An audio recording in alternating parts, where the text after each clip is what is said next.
everyone, and welcome back to another episode of Indie Game Movement, the podcast that talks about the marketing and business of indie games.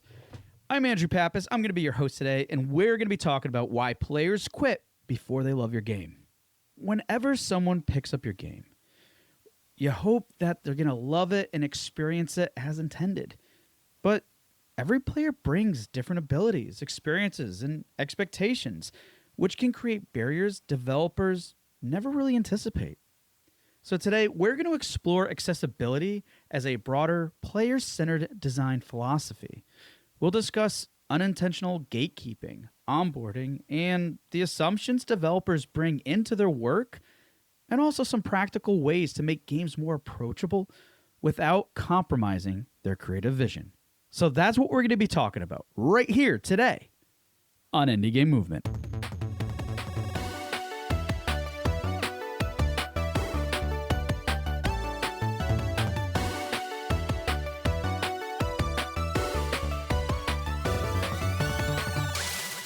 Hey everyone, and we're back, and today with us I have none other than Matthew White. Matthew, how's it going? And thank you so much for being here today. Hey, I appreciate it. Can't complain. Thanks for having me. Always happy to chat. Awesome. Folks, for those of you who don't know Matthew, he is the CEO of Whitehorn Games, and I'll just let him go into what Whitehorn does. I personally have been following them here and there and very appreciative of the type of work that they do and everything else. But Matthew, please take a moment, explain what Whitehorn Games does, and maybe a little bit of background about yourself too. And Yeah, no problem. Yeah, happy to. Fun and first thing, we seem to have figured out like a glitch in the matrix. Everyone misses the second T. So we're Whitethorn with a T. You know what? That's okay. Everybody does it. You're not the first. Yes. Every year on April Fool's Day, we literally rebrand the company with a white horn and whatnot. Like it happens literally every day. So that's completely fine. But yeah, Whitethorn, we're a video game publisher. I mean, nothing really too terribly surprising there. We provide all the usual services you might imagine a publisher provides: funding, localization, quality assurance, distribution, all the usuals. We primarily have a focus on casual players. Casual is kind of a loaded word, or at least it has been for a time, but we focus on busy adults, parents, and their kids. So our audience tends to be pretty bifurcated. We have kids under 13 is really strong for us, and adults like 30 plus, usually women. So we do very well on the Switch, pretty well on mobile platforms, okay on Steam, great on Xbox, okay on PlayStation. I'll say that we are strongest where you might imagine a dad and daughter playing together, or a mom and daughter playing together. That tends to be our niche, so to speak. We've been doing it for about 10 years. There's about 20 of us that work here in one way or another. We've got about 35 games under management. We sell everywhere, primarily a console publisher, single SKU, one-time purchase type publisher. But yeah. Nice. Love it. And I mean, you've been around for a while too. I mean, even before, founding Whitethorn, correct?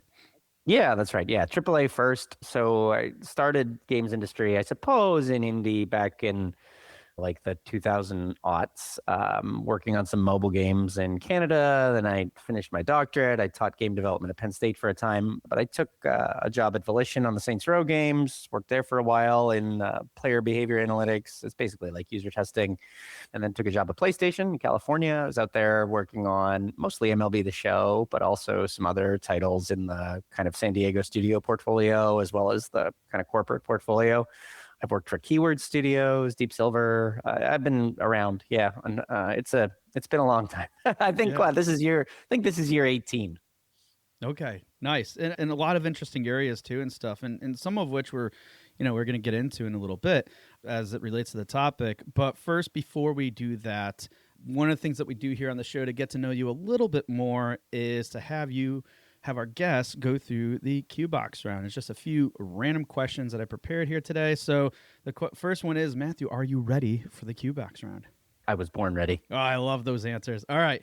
First is, what's your biggest gaming pet peeve? Oh, yeah. Unadjustable font size instantly. So I have perfect vision, not because I was born with it. I was blind as a bat as a kid, but I had laser eye surgery. So I can see flawlessly. But even still, there's certain games that just the developers very clearly built them on a PC 5 inches from the screen and didn't really consider the ergonomics of the likelihood that a person would be sitting 8 feet back on a couch. Yep. Say like probably one of the biggest ones that drove me crazy was, and they've since fixed this, so I'm not trying to throw them under the bus here or something, but CD Projekt's Witcher 3. I played that for the first time right when it came out, and we literally, my wife and I, like, picked up the couch and moved it all the way over to the screen because even with flawless vision being at 8 feet, it was like your face physically hurt after 2 hours of playing. It's just so unbelievably tiny. So like anytime font is necessary, being unable to change it is just astronomically annoying. It's one of those things that's always bugged me. And maybe that's not a standard answer. You know, maybe people beef about microtransactions or something, but that one definitely gets me. The font size. That's a big one too. I relate to that too sometimes when you when I'm watching foreign films and reading the captions, but the caption color is like white in some cases when it's very blown out scene or very like bright, and then you're like, I can't read this. I'm a big fan of the BBC caption standards. A lot of games don't use those. We try very hard to. It's not always exactly easy to implement, but they're very good, right? Like they have color for speakers. You know, you can drop in a backdrop behind the behind the text. I think Expedition 33 did a pretty good job of implementing most of those. It's interesting because most of the time, and I suppose this sort of dovetails into what we're talking about, but a lot of the time these are like indies that tend to kind of go above and beyond on these features because they are relatively low cost. I mean, tinkering with the font settings is not redoing the ray tracing or redoing the AI or something massive. But I mean, it can have a pretty big impact for end users. So yeah, certainly font size for sure. Love it. All right, next is what's the one major thing you would want to accomplish in your lifetime? Oh, Jesus. That's a big one. Yeah. Wow. Game related or at all? I would say anything. It could be game related or whatever comes to your mind. All right, I'll give you a goofy one then. Nobody asks me this question. So I believe in having like really concrete goals, like, you know, oh, I'd like to become a doctor. I'd like to finish my university degree. I'd like to pay off my student loan. But I also believe in having one or two just like impossible, stupid, crazy goals that you probably will never get to do, because I think that goals beget other goals. So if you have a mindset of like goal-oriented thinking, then it's easier for you to be like, oh, well, I'm already trying to cure cancer, so the idea of cleaning the couch seems pretty doable, right? Like it's an old Confucian idea that if you have this really difficult task, all the other ones seem easier. So yeah, I've always wanted to put my hands bare gloved into the soil on another planet. That is insane, out there, crazy, stupid, even if it's like the moon. And yes, I mean, I'm science minded, so I have a million people in the chat that are thinking the vacuum would destroy your skin. Moon dust is sharp because there's no wind. I'm aware of the practical limitations of the goal. The point of the goal is that I almost certainly won't accomplish it. A secondary stupid one is I've always wanted to sit on the English throne, not literally as king, just put my butt in it for a minute. Yeah. Just to kind of like put my butt down on St. Edward's throne just for a second to bask in the history of what has happened in the chair. So these are my big, dumb, silly, way off in the distance, probably never going to happen goals that I have. If I had something realistic to accomplish, I don't know. I mean, leave the world better than I found it, take care of my children. I have very pragmatic, kind of boring goals in that way. They're still very important, and I absolutely love the ones that you shared with us because, I mean, still... and the reasoning behind it too. I think I think it's great and really appreciate that. Sure, anytime. Try my best. All right, last but not least, and staple here on the show is, what game are you playing now? Oh, yeah, right now, Death Stranding 2. I'm always a little behind because obviously, you know, we work on a lot of games, and in the daytime, especially for work, you know, we're working through games that we're developing. So I play a lot of upcoming titles of ours, like a lot, mostly for like QA evaluation usability purposes. It's a bit like when you ask a chef what they're eating lately and they tell you like Taco Bell. It's not because they don't like food, it's because they're burned out on cooking, right? Yeah. So I'm mostly enjoying Death Stranding. I'd say it's very much just a chore simulator, right? Like, I mean, you're ultimately just bringing stuff to places, but it's atmospherically very interesting. Technically, it's gorgeous. It sounds really, really, really nice. The music score is always very cool. Universe is just batshit crazy, makes no sense, which is fine. That's kind of what you're there for. It's good. It's really good. Enjoying it. It's very decompressing because, again, I might literally spend an hour just driving around the Australian outback. It's cool. Yeah, I think that's sometimes why I gravitate or keep gravitating towards like Skyrim, for example, for Oh yeah. that same. I call it virtual hiking sometimes. Oh yeah, and I mean that's exactly Death Stranding. I mean you can use pythons and zip lines and ladders and like Yeah. quite literally. Awesome.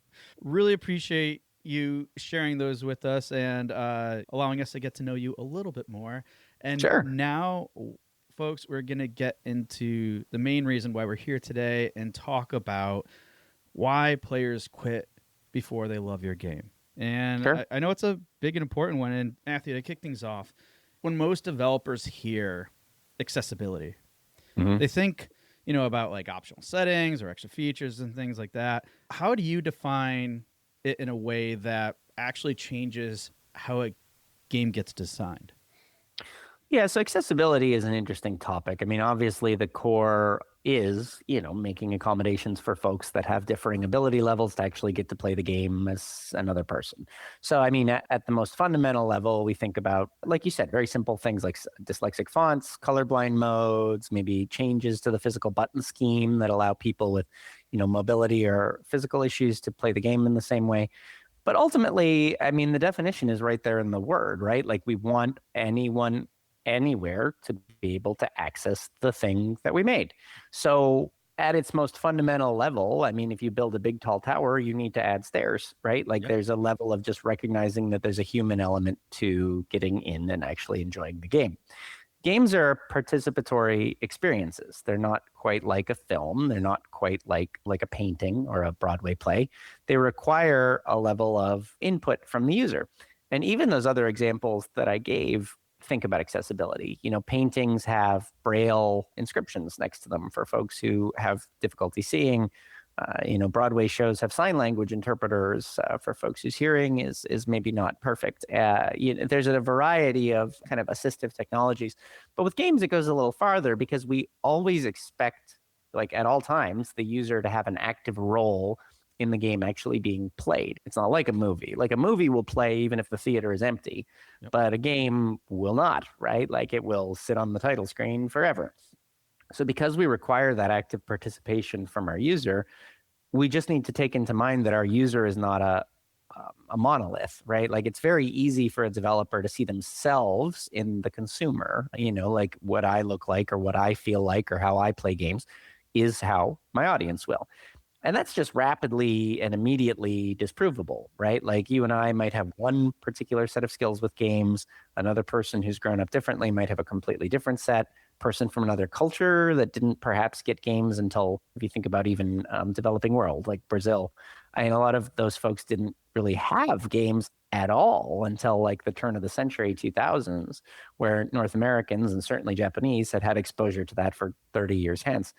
And so, there's just literally different, what I call it, experience levels, history levels that are a form of accessibility. You have people with differing levels of knowledge of the content. You have the obvious genetic variation in things like vision, hearing, physical disabilities. An old Ian Hamilton, I want to say, quote that I always liked about accessibility is the best way to get people to care about it is to break their fingers. Which obviously, I mean, you're not going to go shatter people's fingers, but it does demonstrate that accessibility is also something that is temporally bound. Like if I do break my finger, I might want those accessibility options only for that period where my finger is healing. But nonetheless, there's still a technology that allows me to actually continue to participate. Alana Pierce talked about the temporary accessibility of pregnancy and childbirth, where for a period of time, as a woman especially, you are quite literally bound to your infant. And so the ability to pause and drop the game immediately becomes way more important because for a moment in time, for a pretty significant moment in time, whether or not you can pause the game isn't a matter of like, oh, I've got to go do something. It's like, no, the baby crying is literally priority one in my entire life. No matter what else I'm doing, it's getting put down. And so broadly speaking, we think about it as a way to just make sure that anyone, anywhere, regardless of their history, regardless of their physical disability or visual disability or cognitive neurodivergence or whatever, can take one of our games and actually get something like the experience the developers wanted them to have. That's really it. And I mean, it sounds like a simple definition, but obviously it encompasses an enormous broad topic that I could talk about for a very long time. Yeah, no, and that's what I like about it too, is because again, some of us might default to at face value what we interpret it to be, but the breadth that you provided is absolutely, and plus some of the areas that I like that you covered too is like even the history, the geography, like the locations based off of that history too. Like as you were talking about like Brazil, for example, I was thinking too in the Middle East, a lot of the games that they could only get or find access to were primarily US games. So Yep. like that culture is completely based off of US. So we might be thinking, oh, maybe we need to make a game more cultural centric for that area, but maybe not because Right. of like having those understanding of things. And Well, just exactly that. You yeah. tend to smuggle in your understanding of there's an Expedition 33 line, art is both a window and a mirror. I really like that line because, obviously it's a window through to your audience, but it's also a mirror to yourself, right? Like you smuggle in a piece of yourself into every single thing you make, whatever it might be, right? Like if you're making a sandwich, you make it the way you want it, right? So it's just about making sure that you understand that the final consumer of your game product is going to be millions of people with maddeningly diverse backgrounds, and that necessitates a certain care. That's all. Absolutely. And I think, and that's exactly, I think one of the things we're going to try to uncover today is like though we like sometimes may start some of the process or in part of the process creating our own bubble sometimes, we're also, I would say, fairly well aware that the idea and concept is that there's an audience, there's a large group of people that we have to like, how do we address those things? So in light of that, I want to kind of like, let's dig into a little bit of the potential friction that can happen, especially when we're trying to cater to a larger audience beyond ourselves, obviously. Oh, sure. Yeah. And especially with this idea of at what point do they actually start falling in love with the game or enjoy it or have fun or whatever that fulfillment is? Because I know that the barriers to player engagement can, definitely appear before anyone even hits the start button. What would you say are some of the earliest friction points that developers may tend to miss? Yeah, I mean, what I've seen lately that I really enjoy is that the onboarding for new titles basically goes through the accessibility menu. So like Forza Horizon does this, and Dragon Age the Veilguard, Microsoft Flight Simulator 3, just off the top of my head that I remember going directly through that. I think that there's some kind of gatekeepiness that happens in games where, one particular group of folks in the Steam comments has like, there's only one right way to play a game, which is like this bigger philosophical debate about the consumption of art in general and what you get out of art, right? Is it wrong to listen to a Taylor Swift song because it's a bop, or listen to a Taylor Swift song because you want to kind of feel angst about teenage life? Like they're both methods of consuming the same art, right? And, is it wrong to fold your pizza or just eat it straight? So there's a level of gatekeepiness with games that like there's only one right way to play this. And we know that to be false, right? Like consider speedrunners, right? I mean, they play our games in a way that I would never play our games, but I don't think it's like implicitly wrong. I certainly recognize the kind of epistemic friction of playing a game like Lake from us, which is meant to like slow down and relax in the 80s, and playing an any percent 10-minute clear run is like ontologically very weird. But like, I don't think it's wrong per se, right? Like it's a product that you paid for. Ultimately, if you want to listen to it on loop while you sleep, that's the way. Nobody writing, Pink Floyd, no, they probably did think you were going to get high and listen to it. And nobody writing music thought you were going to listen to it to go to sleep, is what I'm getting at, right? But people do that every day. Spotify has a whole feature for like music you play while you're sleeping. And so, the consumption of art versus the creation of art is, again, an ontological, philosophical debate we could have forever. But I think recognizing that people will consume the product differently right up front is an easy way to make sure that you onboard people. It signals to the player that this isn't a gatekeepy game. Great example. My wife really, really likes George R.R. Martin, and saw the Elden Ring bit and got really into the lore of that world. Watched a lot of streamers play. She could tell you more about Caelid and how it came to be and Melania and the Scarlet Rot and like to a stupid degree. But to this day, she's like, but I can't play that game. And like she gets just brutalized right up front and has like this idea that it's just not for her, which is insane, right? Like, I mean, she very clearly bought into the fantasy, bought into the universe, bought into the world, loves the characters, gets the entire bit, likes the kind of asymmetric storytelling where it's not just beat you over the head with cutscenes. Like, but it's not for me. Because right up front, I mean, the branding is like, screw you, you will die. Like, it remind of Dark Souls back in the turn of the, like, 2009, 2010, where like right on the cover, right, it's just like prepare to die. And I think that does create a bit of a wall. And certainly also, I want to be clear, it's absolutely the creator author's right to make something brutally difficult. I'm not trying to take that away. It was intention. If that's the goal they want, then that's the goal they want. But just for the sake of, if we're all assuming in this conversation that our goal is to let as many people as possible play our games, you've got to basically realize that you're intentionally leaving some people out, right? So for example, in another world, if I said, you know what, this is a French story, Expedition 33, right? Like, I mean, it's a French story told by French developers in a French setting. I'm just not going to localize it to English, and all you Anglos can screw off. That is absolutely your right, but you must know ahead of time, right, that you're restricting access to a huge number of people. Yeah. So the question then becomes more of intent. Does the developer want to restrict access to millions of people, or would they prefer?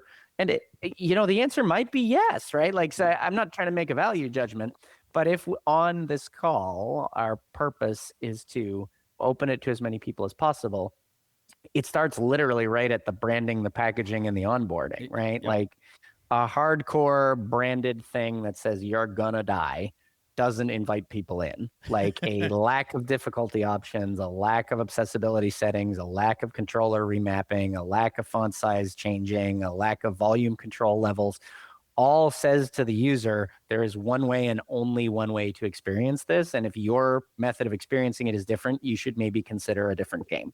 Yeah. And again, if that's the goal of the developer, fine.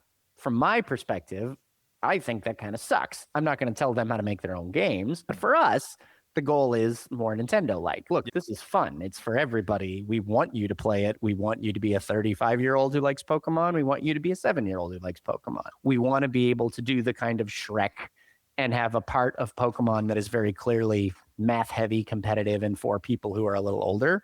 And we want a part that is, look at the cute, stupid dog, go collect him, for kids that are smaller, right? Like, we want to be able to thread that gap and have something that's appealing for everybody. But to be clear, that I'm not trying to make a moral philosophical point that one is right or wrong, but just from an access perspective, it literally begins at the branding before you've even turned the game on, really.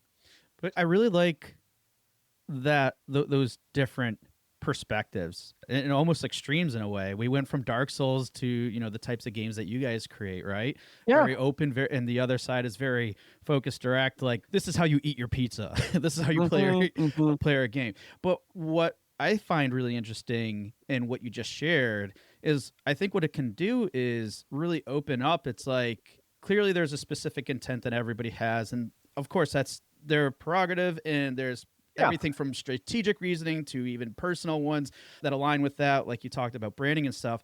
But through that whole what you just shared, it also allows us to be a little bit more open-minded about, wait a minute, with this whole idea of accessibility or how we design things, it can allow us to also be a little bit more creative in who else we open up this experience to. Yes, we want to cater to a specific or the right audience for it, but that also opens up potentially other opportunities by looking at these things and what's the in-between that maybe we can play with, not trying to make everybody happy, right, to play our Souls-like, because we know that's not going to happen, but how do we make it like more accessible? And that's what I really liked, what you just shared with us. I think kind of invites that framework or that mindset. I think a lot of it gets tied up in identity too, right? Like, I mean, when I was a high schooler, and actually right through college and still, I skateboarded. Like, I still skateboard. Now I'm like 40 and I try not to like do vert tricks and break things because the healing takes a long time. But I still skateboard around town. I like it. I'm teaching my kids to skateboard. But skateboarding had like an identity around it, right? Like you were the kind of tough punk kid, it was, you're trespassing a lot of the time and like, Yeah, right. skateboarding places you shouldn't be. I mean, like, so there was a level of punk rock to it. But I mean, I remember when I was in college, maybe early 20s, and was skateboarding at a park in town, and a little like 7-year-old showed up like in pads and helmets, and he was great. He was really good. I mean, he was 7, so he wasn't like, leaping off the 30-foot drop or anything, but he was really, really, really good. And for a minute, I mean, maybe it's one of those 30-year-old thoughts, but I had this kind of self-referential, like, oh, maybe all this like identity gatekeeping actually is keeping people who could enjoy the sport out. And now as an adult, I think the same thing about golf, right? There's so much about golf that's enjoyable, but there's so much that's like, this is for a certain group of people and everybody else can just stay out. And the more I see those kinds of things, like the kind of gatekeeping, gated community, like I just want to break those walls down. Like that's just a me thing. It might not be, again, not a value judgment. But when I see like a Silk song and it's like, look at this cool little world, like my 6-year-old has a little like, a needle 3D print on his bedstand. He thinks it's super cool, but he just plays it and gets murdered and gets frustrated and stops playing it. Like he's trying, but it's frustrating. It's like, so having some scaffolding and some leg up, like he clearly wants to enjoy the world. I just don't know who, again, and this is a personal opinion, I don't know who benefits from being told this isn't for you, get out. I know. Like, I think that universally feels pretty bad, right? Like, yeah, no, it's an interesting perspective too, because it's something I can relate to as well with my kids and when they play games. And my oldest son, he can really get into games, and then he'll see or play a game that he wants to do well at, but for whatever reason, there could be factors that don't allow him to understand everything. It could have been the design decisions. A lot of times he is on Roblox, and there you go. That's part of the reason. Yeah. My kid does a bunch of that too. But that's exactly it. Like, I mean, from the capitalist perspective, even if I ignore all the value and all the art and I put that all aside and I just make this a business decision, I mean, if you don't want to serve people, someone else will, right? Like, I mean, that's literally capitalism 101. If you have your restaurant that's like, it's spicy, too bad if you don't like spicy food, get out. Okay, cool. Well, then someone who's going to compete and will open a restaurant right next to you and offer something that anyone can eat. That is Roblox. Roblox is literally the reaction to industrial gatekeeping. It can be anything for everybody. And it's like a multi-billion-dollar, it is one of the biggest significant driving forces in children's games right now. And probably what's aiding in these trends that people keep talking about with Friend Slap too. I'm like, this is basically Roblox. They're Roblox games. Yeah, 100%. Yep. Because I mean, what's interesting is you see this, and I mean, this is a bit of a digression, but you see kind of like a nostalgia loop in indie games, right? Like when I started in indie games, it was all like Super Nintendo looking stuff or like Nintendo looking stuff. So people were making, Stardew Valley and stuff like that. So it very much looks like the stuff and when I say we, I mean like 30 to 40-year-olds played when we were kids, right? But now people coming in that we're getting pitches from, first of all, makes me feel like a dinosaur. They say, oh, my first system was the PS2. And I'm like, oh my God, I'm so old. Yeah, I know. But the nostalgia that they're pitching is like games like Mouthwashing and stuff like that looks very PlayStation 1, right? Yeah. And so, it's interesting to see people kind of coming full circle on it. At some point in the future, I mean, Mac, my oldest guy, he's 7. And he's been playing Roblox for a couple of years. And so by the time he's like 22 and making an indie game, if he so chooses, like I can guarantee it's going to have an element of nostalgic, participatory, drop-in, janky graphic, because that's what he, like, it's what he experienced in the window of 7 to 11 that's going to stick with him forever, right? Like it's the same reason I've got Pokemon tattoos, right? I experienced it in the 7 to 11 window and it's stuck with me forever. It's just the nature of the beast. So you'll hear on IGN GameScoop, I think they had a really good point that like certain franchises now are taking so long to develop, they're actually missing an entire generation of kids. Because if you imagine it takes 9 years to put out, I guess it's been more like, actually, it's been 14 years, 15 years for an Elder Scrolls, for example. Like, I mean, if I was 4 when Skyrim came out, I'm fully like 20 now, and I still don't have a new game, right? So you completely missed that. That's crazy. Like entire fan. So you'll create this almost like gap.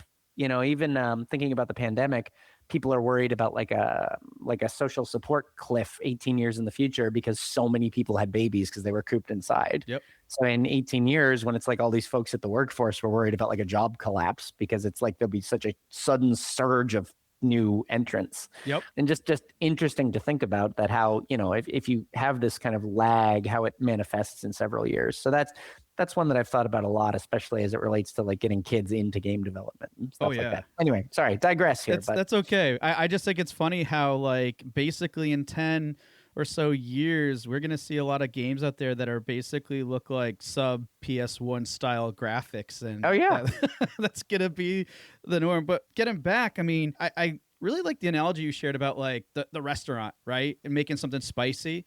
Because I look at it as a way too. It's like, hey, we only do this hardcore spiciest stuff. We're catering to this audience, this specific like clientele, whatever. And then another restaurant says, hey, we do spicy, but we'll accommodate whatever you like, so you can still get the experience without necessarily the full spice if you want that, right? And then again, it just like opens up the doors and stuff. So taking that analogy, you know, I'm curious how maybe indie teams can evaluate what they're maybe creating or unintentionally creating, kind of like some of that fiction. And I guess another way to equate what friction means, as you've been calling it, if I understand correctly, is that gatekeeping, right? Without relying solely on just feedback and things like that. How can they be more proactive or aware or even empathetic about that gatekeeping and friction that they might be unnecessarily creating, and what they can maybe do about it?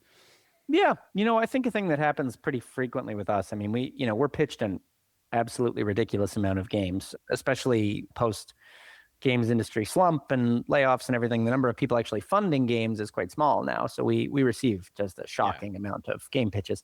So we're very fortunate to see kind of the state of indie games at any given moment, because we're seeing just thousands. And so what's interesting and a recurring theme is that, and this is not meant to sound shady to indie developers in any way. I love them. It's a privilege to work with them. But they don't go into an indie game thinking, what market niche am I going to solve with this video game I'm making? Like at all. That's not how they walk into it, right? And I mean, it's the same with anything. Like with a restaurateur, they're not thinking, how many Mexican restaurants per square foot are there in this city? And it's so funny. I think about that stuff all the time, but I understand why most people don't. You're not coming into it with that a forethought. You're just thinking like, damn, I really like strategy games, and this would be really damn cool if it was like Wizards or whatever, and you just make a cool thing that you like.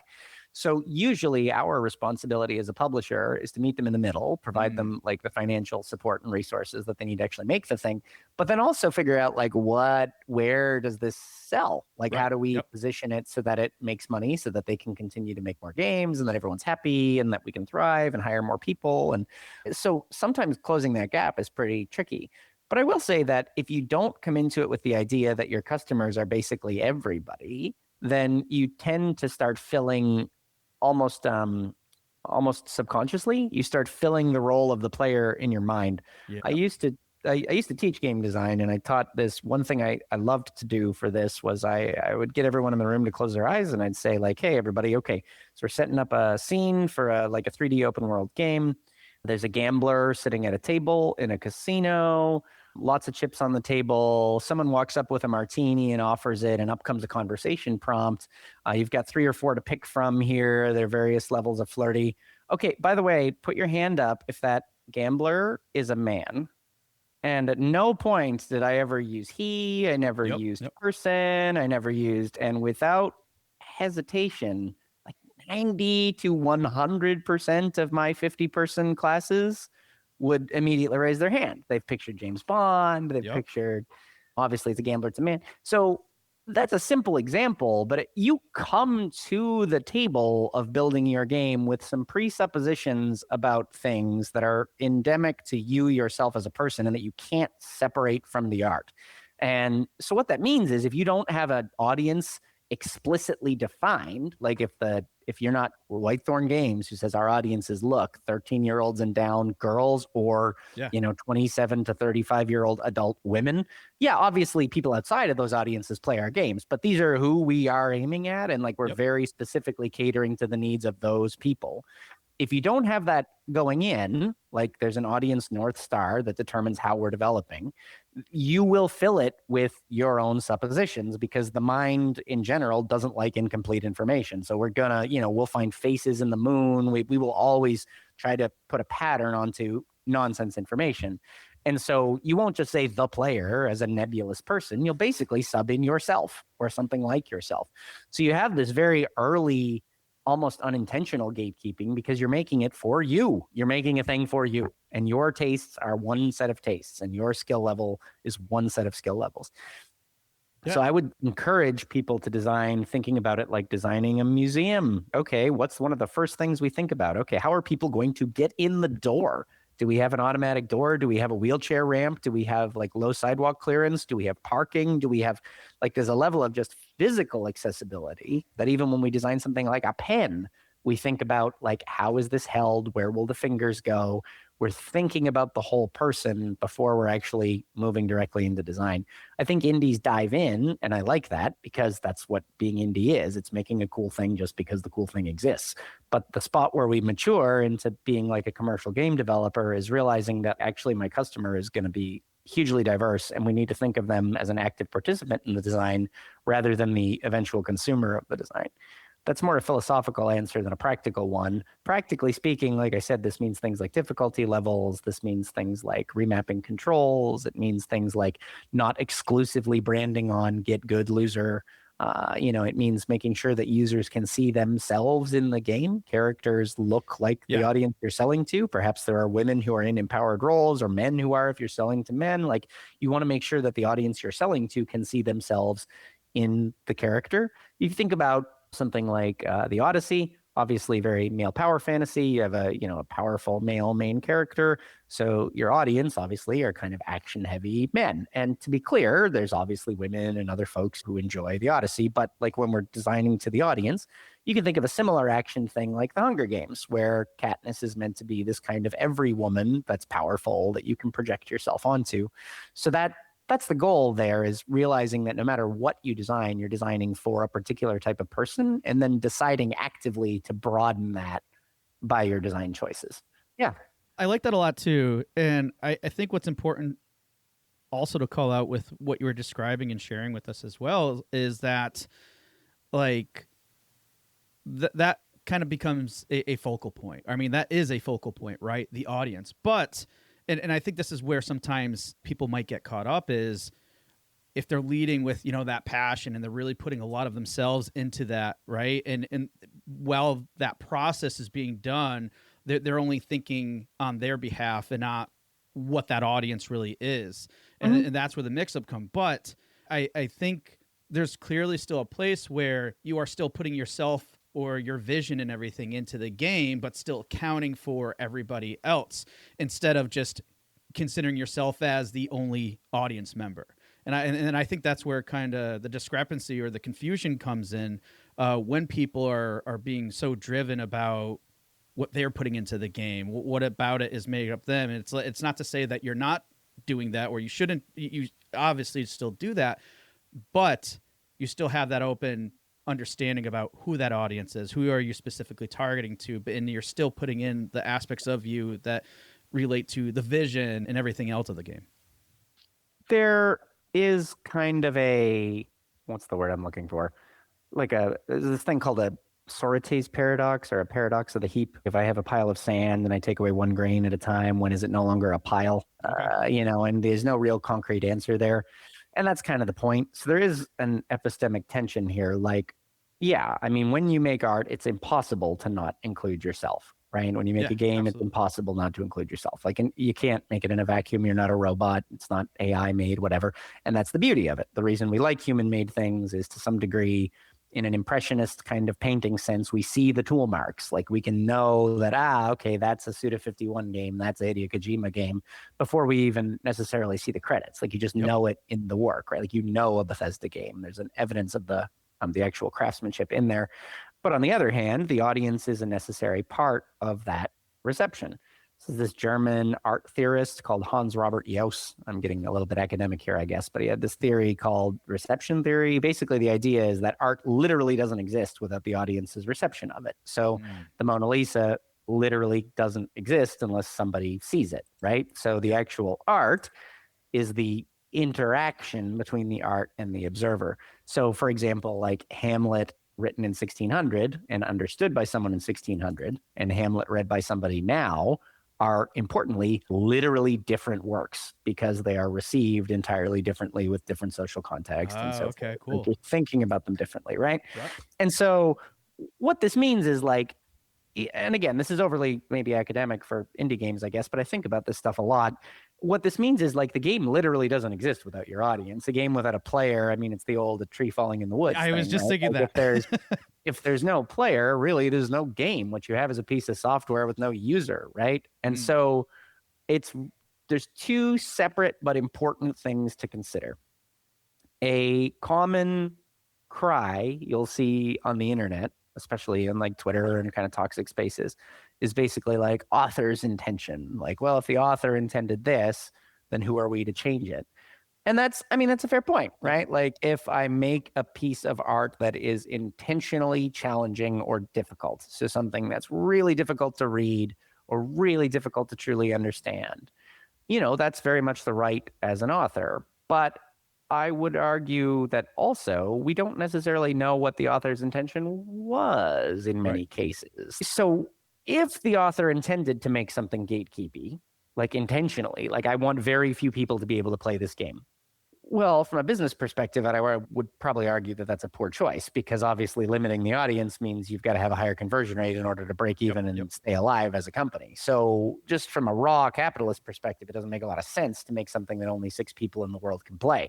So I don't always think that my immediate rebuttal to those things on Twitter and whatnot tends to be that even if the artist intended this to be difficult, I don't think they intended it to be quite as difficult as people are actually receiving it. Like there's a line between learning to play a violin is difficult and if you get the note wrong, I will punch you in the throat, like level of, really reactive, like I won't even bother. So there's a sweet spot between challenging, difficult, and like literally demoralizing, right? And like that is going to be a different area for different people.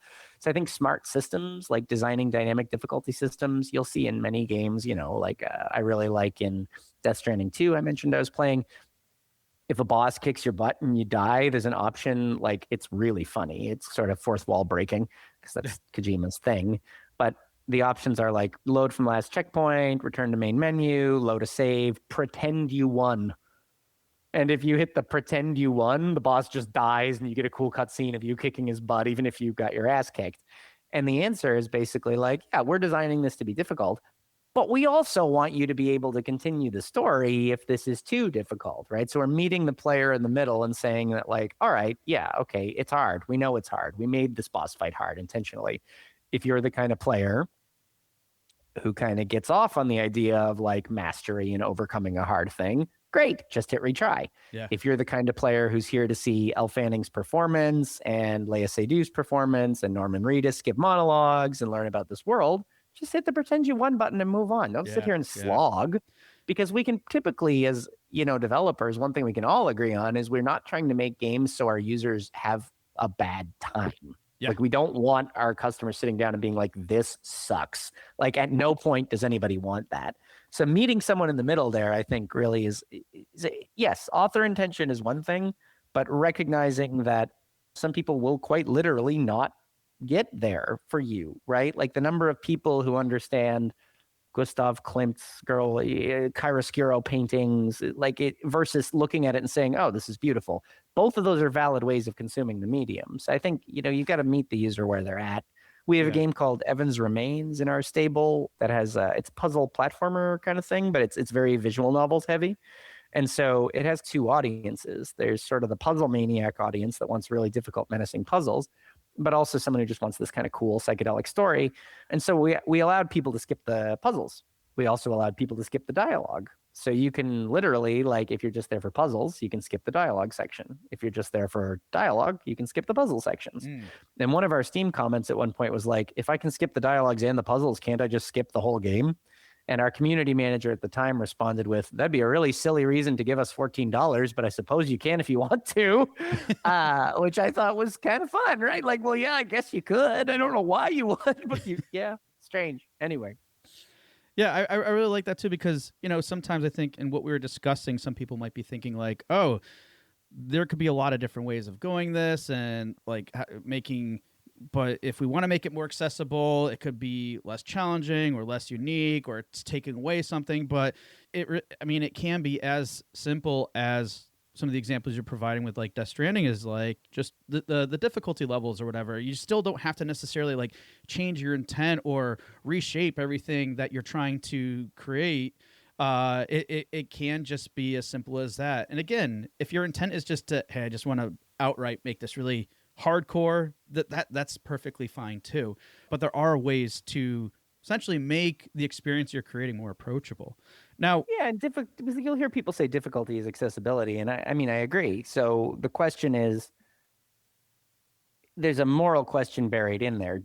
Do we want everyone to be able to access this game, or is it an intentionally difficult product? And I mean, like that, both are valid. I just think in this games industry, I don't think it's financially wise to intentionally truncate your audience, but that's a separate conversation. Definitely. And because it's like it's still important to cater to the right audience, but at the same time, is the right audience in terms of the audience that aligns with the intent, is that a viable option or the direction? only audience for that matter? Yeah, exactly.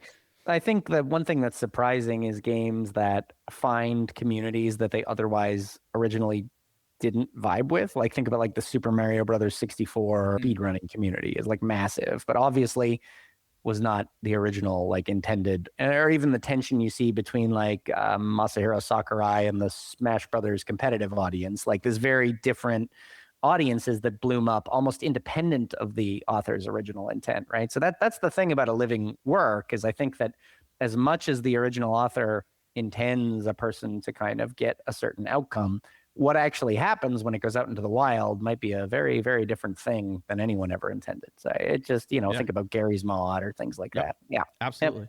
I know we're coming on time here, but one last question I want to ask that I think is really interesting is, from a both a publisher and player research perspective, what improvements do you feel tend to have the biggest impact on player engagement, but for, let's say, the least amount of development effort? Oh yeah, for us these are pretty standard. So like if you jump onto our website and hit the accessibility tab, that we have like a who's who of like really pretty trivial changes you can make. I mean, obviously one of the big ones is just localization is a form of accessibility, right? Like if you don't speak English and it's an English game, you can't play the game, period. It's like you have a key that doesn't fit the door. And so, I mean, that's a very straightforward and easy way to enable people to play the game that you otherwise would never have. Doesn't mean you need to aggressively localize 100,000 words of text if that's the case, but just giving people an ability to play is a big one. In terms of accessibility, the low-hanging fruit are things I've mentioned a dozen times. We talk about biggest one is control remapping. I mean, so many people have little minor physical issues that otherwise make a game unplayable just because they have to tap constantly or something like that. Simple little changes like that usually are packaged right into the engine that you're making the game in, right? Like there's drag and drop tools in Unity, Unreal, Godot for control remapping. Ditto with font change sizes and changing, and your canvas and UI are really impactful. Individual volume sliders are really, really impactful for people who just have different hearing issues or have to play in a quiet room, that kind of thing. These are really easy and simple ones we drop in. You start getting into more difficulty when you start thinking about colorblind mode. Yeah. I typically would only use that in areas where color like matters a lot. Right. So we have a game called Colorbound where the whole thing is about painting and color is really endemic to the entire mechanics of the game. So in that one, we have some robust colorblind support. But I mean, if you have a game that's basically a text adventure, obviously it doesn't matter as much.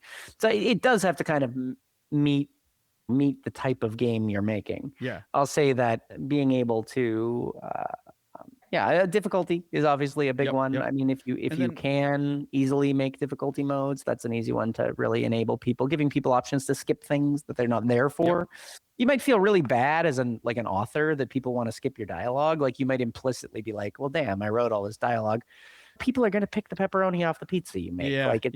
It's about you making it, not about how people eat it. So I think And it's cool because when you said the dialogue one, I have used this example multiple times, but in like Dragon Quest, I believe 11, one of the things I loved about that, because it's like I'm limited on time, it's hard to keep up with these stories and everything, but I love these experiences. But anytime there's a dialogue, they made sure to front load the key thing that you needed to take away from that conversation Right up front. Right up front. And then you could skip the rest. So it's like, I know exactly what I'm doing, but I didn't have to have all this extra context. But if I have the time where I really want to get into it more, I have that option. And yeah, Death Stranding 2's got that too. You can replay basically if you go to a stop, they'll tell you, hey, deliver this here. Here's all the big context. You can skip it all. And then if you come back later, you can listen to it again, even if you, which, yeah, I think that's wise. And then one quick thing to follow up on what you were saying. So a lot of like, essentially setting related stuff, but what about, let's say, from an onboarding perspective? Yeah, early on, tutorialization is a big deal. I think older games did a better job of this, actually. Not to plug one of my books, but I have a book about making tutorials for video games. And I'll say that one of the things I talk about is in the like 80s, 90s, like there wasn't really memory, like physical memory on the cartridge for an explicit tutorial, like a lot of text, like localizing it to 50 languages. This wasn't an option because you literally had like 80 kilobytes to work with, right? So you had to figure out creative ways to teach people how to play the game without explicitly saying, hey, Link, press the A button to swing your sword. Like you had to kind of give them opportunities to try it out. And say, a great level is like beginning of Mega Man X. I talked about, I think, like there's a new feature they add, which is like this wall slide. And really early on, they create a jump that's just slightly too far for you to make. And when you jump it, you'll do the wall slide implicitly, which communicates to the player without saying it, like, hey, there's a wall slide you can do, without someone popping up and saying, hey, wall slide. So I think a lot of like mechanical onboarding and like gradual mechanical onboarding is really important. One of the things that's interesting about the Dark Souls conversation is one of the first things that happens in that game, the original Dark Souls, is just this big piece of crap falls out of nowhere and just beats the living crap out of you and you die and it's just game over instantly. And I mean, that sucks. Like, I mean, people clearly vibe with it, so I'm not going to, but like the experience of just like, oh, this is a beautiful world. Yeah, you get to die in it, loser, is just a frustrating one, right? And I think if you're compelled by frustration and you're like, okay, well, fine, then I'll try again. You're throwing a real Hail Mary that the player isn't just going to be like, cool, I'm never playing that again, which is a very valid reaction at that moment. And so, yeah, the onboarding is key, but I think it's mechanical. Like, I think it's gradual introduction to mechanics. Most games are pretty good at this. I think there's some legendary examples where we've kind of thrown in your face and said, just get good, figure it out, or this game isn't for you. Obviously, hard on my sleeve. That's not my favorite way to go about it. But yeah, very good. I know we're on time, but we had a lot of conversations, lots of discussions and everything of what we covered. Are there any like key takeaways you think our listeners should walk away with? If I could put one like earworm in the ear of every indie developer in the world, it's just to literally go into your game remembering that the person playing your game is not going to be you, no matter what. If you just really think about the fact that 1 billion people at any given moment are, going to play a video game, there's a very good chance that in your successful indie career, hundreds of thousands to millions of people might play this game. So from the literal get-go, like as early as possible in your development cycle, you should be thinking about, okay, well, what if the player isn't me? Yeah. Right? Like at the very, very, very beginning. What if they don't know how a twin stick movement works? What if they don't speak English? How critical is what I'm communicating in the, what if they are colorblind? What if really coming into the thing with a player-centered design philosophy, like from day one, is a really simple way, because you'll naturally think like, oh, I could just toggle off these loud noises. Like, and you'll, at the point when it's not a problem to go back in and dig through the engine, you'll be prepared with that insight of, oh, okay, I like this, but someone else might not. So giving you that toggle now is going to be a far easier thing than trying to fix it later. That is so important. And I might have to borrow this and totally will credit you for it, because on the show, people who are frequent listeners know very well and have heard me say, know your audience, understand your audience. And multiple guests have said that too. But what I like about how this kind of reframes things is people are like, okay, yeah, I'll know my, I know it's important to know my audience. But then what happens inherently without probably even realizing it, they become their audience, to your point. But with changing this and reframing it, now it's very clear and concrete in terms of, oh, I should now remember that it's not about me. But to bring back the one thing that I just want to really clarify is there's no value judgment to this, right? Like if you make like offensively hoppy beer that nobody but the most obscene hop heads will like, you're making a conscious choice about who your audience is, and that's okay. Yes. That's okay. Yes. So that's not, like, to be clear, I'm not berating people out here, but like even among those crazy hop heads, though, there's gonna be a variety of. Yeah, I'd bring you back to the broken finger example. Like, if you are right now in the privileged position of being good at games, physically able-bodied, no disabilities, young, no other responsibilities, and you enjoyed the heck out of Dark Souls 3. If we get like a Bloodborne 2 in a few years, but during that 6-month window where it's out and current and everyone's loving it, you had a wrist surgery and can't play, is the answer just screw you? Like, should you be just kept out? Like, that's the moral question I'd give you. Not, we can't make something difficult, but recognizing that human beings have a spectrum of experiences that includes temporary injury, disability, changing life circumstances. Well, like you said, Alana Pierce. Yeah, exactly. So I don't think there's any real reason to take somebody who loves these games, and if they just happen to like bust their wrist skateboarding, well, now, okay, you don't get to play, jackass. Like, I don't think that's a nice way to, it's not the kind of games industry I want. That's all. Yeah. No, good point.